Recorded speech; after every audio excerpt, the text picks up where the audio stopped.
The album that we will be discussing and reviewing today is Endless Summer Vacation by Miley Cyrus.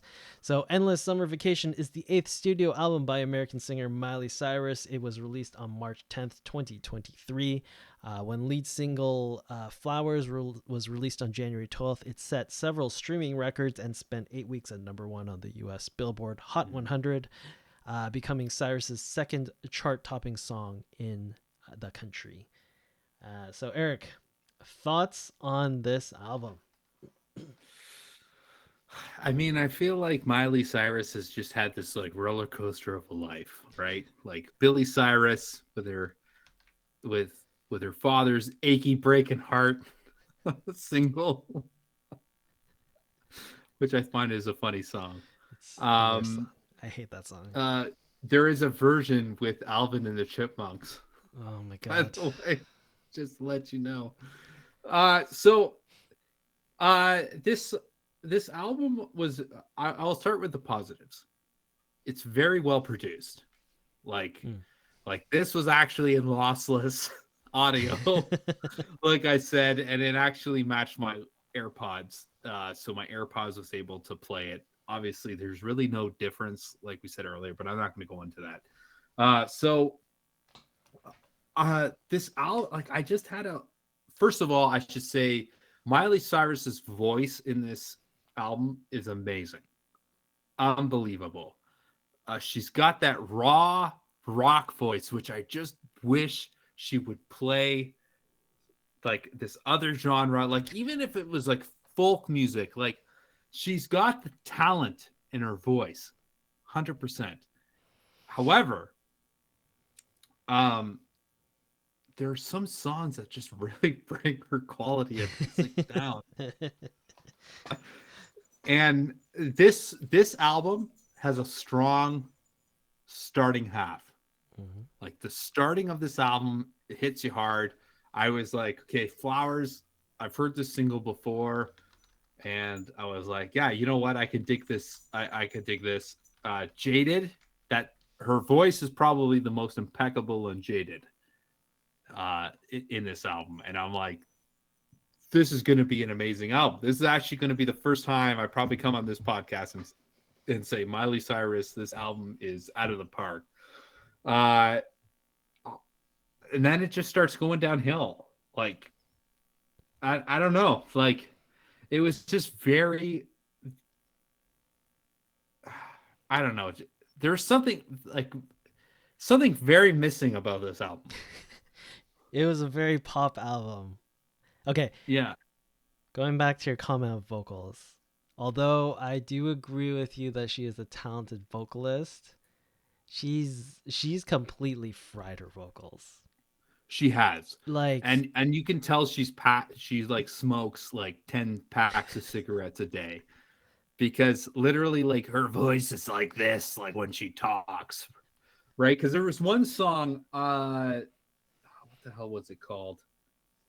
I want to say Handstand, where she kind of almost like talks the lyrics. oh yeah, yeah, that is, yeah, handstand, yeah. Yeah, and it's literally like you're just like, oh man, like this, you just sound like just like one of those like just chain smokers, Yeah. right? Like, obviously she can still sing, and it does add like some like that more rock element to her voice, but like Hmm. all the time I'm listening, I'm like, you have freaking like put your vocal cords through the ringer. I can hear it. Well, if you compare this to like Party in the USA, Oh like yeah. any song on this album, it sounds like leagues of difference, Yeah. like leagues. Yeah. um but I still think that like she writes a good ballad. Like my favorite song on this album is You. Mm. And I thought that was really good. It's almost like falling in love with like the person like that you're meant to marry and stuff like that, which I thought was kind of neat. uh and and just like I just felt the first half of the album was just so kick ass, and then it just really just it's almost like garbage. Like, and I don't want to like give it such a negative context because she does have that rocker voice. I feel like her element suits, like, especially Flowers. Like, from my research for the album, I'm sure most of you have known, but Flowers is about her breakup with Chris Hemsworth, which I didn't even know she was dating. But whatever. But it's kind of a neat like homage, and then when you actually like listen to or watch the music video, like she's wearing the suit and stuff like that he wore at their wedding and stuff. So there's like I understand what Flowers represents to her, Mm. and that's definitely understandable why that's the single on the album, because it's a very powerful song. But I do feel like there's more songs on this album that are better. Like I still think the hands down is the best song on this album. But the bottom half of this album, I feel like this should have been just an EP. Mm.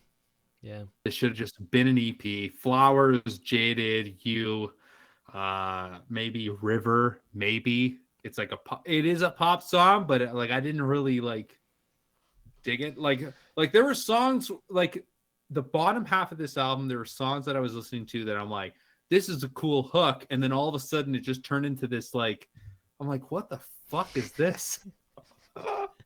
Like, I don't know if you got that impression. Let's hear. What are your thoughts? I was more distracted with how a lot of these songs reminded me of other songs. And I'm not saying that these songs were plagiarized or anything, because I personally don't think they are. But there are so many songs on this album that I'm like, this is just blah blah blah. Like Flowers, for example. Like, to me, that is just I Will Survive. Like, it's the exact same disco groove. It's the exactly same chord progression. I never thought of Like, that. That's a it's so close. It's obviously a different song, but Flowers to me is just like I just hear I Will Survive. And then the I will yeah, survive. it's so close. And then the last track on this album, Wonder Woman, all I hear is like dying puppies, because it reminds me of Sarah McLachlan's what's that song? In the Arms of the Angel. It's literally In the Arms of the Angel, that song.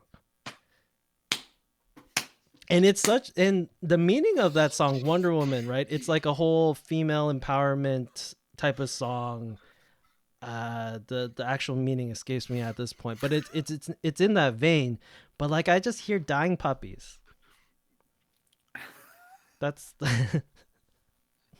like there's so many songs on this album that, like, I get that it's a pop song. There's like a lot of common elements within pop that is just reused over and over again.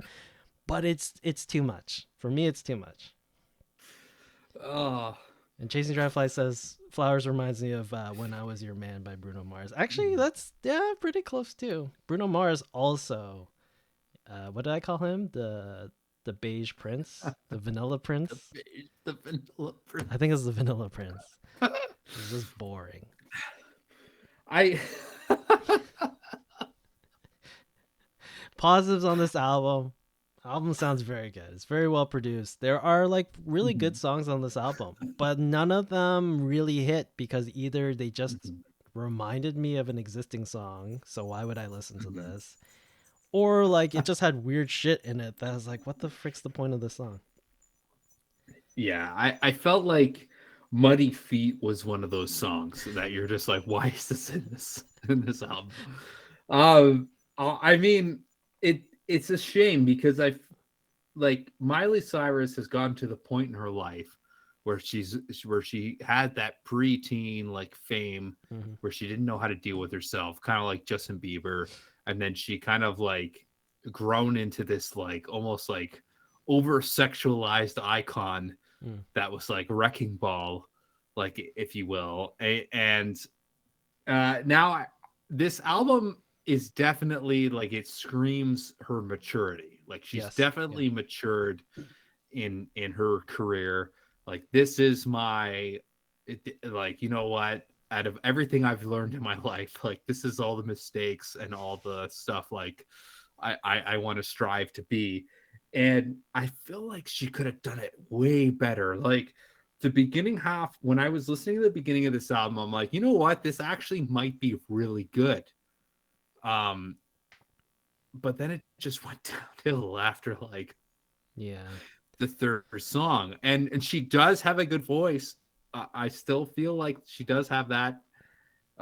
She can write songs like Flowers, like just like even lyrically, like they're really well written. You still, I think, is my favorite album. Jaded, great song. 1,000 Miles, not bad, but she could have just like if she just spent I she should have spent more time making this album. Yeah, like, and I think this is a general pop problem with a lot of pop albums. Like, there's no cohesive direction with it because Mhm. there are so many songwriters on each of these songs that, like, from one song to another, it's like there's too much whiplash there, and like Mhm. the whole album just has there's different like Island, the second last track is like this Caribbean Yes. groove, which like it just out of nowhere, like I think it fits the title, the endless summer vacation, but then at the same time, like compared to all the other songs, it's like, what is this? Why is this in here? Yeah, and that's the shit that I hate, right? Because that song is so unnecessary, right? Yeah. Like endless summer vacation, right? Like you can even like endless summer vacation, the name of the album, and you have songs like Flowers, Jaded. Obviously, she's dealing with this like split from her husband, Mm-hmm. right? That and it's almost like an innuendo, right? Mm-hmm. Like it's kind of cool that you can play off that, but like adding stuff in there because oh like we have to add this in here because it's that flair like that I just can't get Yeah. into that. Yeah. I don't know. It's a pop album at the end of the day. Um, Mhm. but let's wrap this up. Final thoughts, ratings. What are you gonna give it, Eric? I mean I still stand by what I said before and what I say now. Miley Cyrus should do some full like she's gotten some great covers, like you listen to Mm. some of her covers, unbelievable. um I felt like this album could have been way better than what it could have been. So I'm gonna give this a 5 out of 10. Ooh, wow, 5, right down the middle. Yeah, no, I'm there with you also. A 5 out of 10 for me also, because like it's obviously a good enough pop album, but that's as far as it goes. Like there's Mhm. beyond just like listening to it in the background. I don't know. There's just nothing here that really grabs me or says like I need to re-listen to this album again. Yeah, I I couldn't agree with you more. Yeah. All right, perfect. So that was our discussion of Endless Summer Vacation by Miley Cyrus. And we're gonna do another pop album next week. For those of you following along with us every single week, the album that we will be discussing is Subtract, the brand new Ed Sheeran record. It should be interesting because this is his final what's it called? Mathematical album. The last one in his Is it a edition. quote? Yeah, multiply, equal, whatever. No pun intended. This will be his last one. And he is not quitting the music industry because he did win his court case. He did say he was quitting the music industry if he lost Mhm. that lawsuit, but he will continue making music. Yeah, Subtract will be the record that we are going to be discussing. And Ben is not happy about that. Um, for controversial statements this week, Eric did say that Sum 41 and Blink 182 are the same band, which they I are think not, but are they from like one's from Canada, one's from the States? Is yes, that that is correct? correct. Yeah. Okay. Yes. Sum 41 is Canadian, Blink 182 is American. Oh, that's amazing. Wonderful. Okay, so that's it. Oops, wrong button. There you go. And thanks everyone for tuning in. This is the Crossroads Music Podcast here at twitch.tv/the Crossroads Music Podcast. Catch us on Spotify, Apple Music, all those other places. We'll be back again next Monday at 10 p.m. ET, 7 p.m. PT. Thanks everyone in chat for tuning in. I think that's probably it. I don't think there's anything else. Eric, any final thoughts, comments, words of wisdom? No final thoughts, no comments. Have a good one.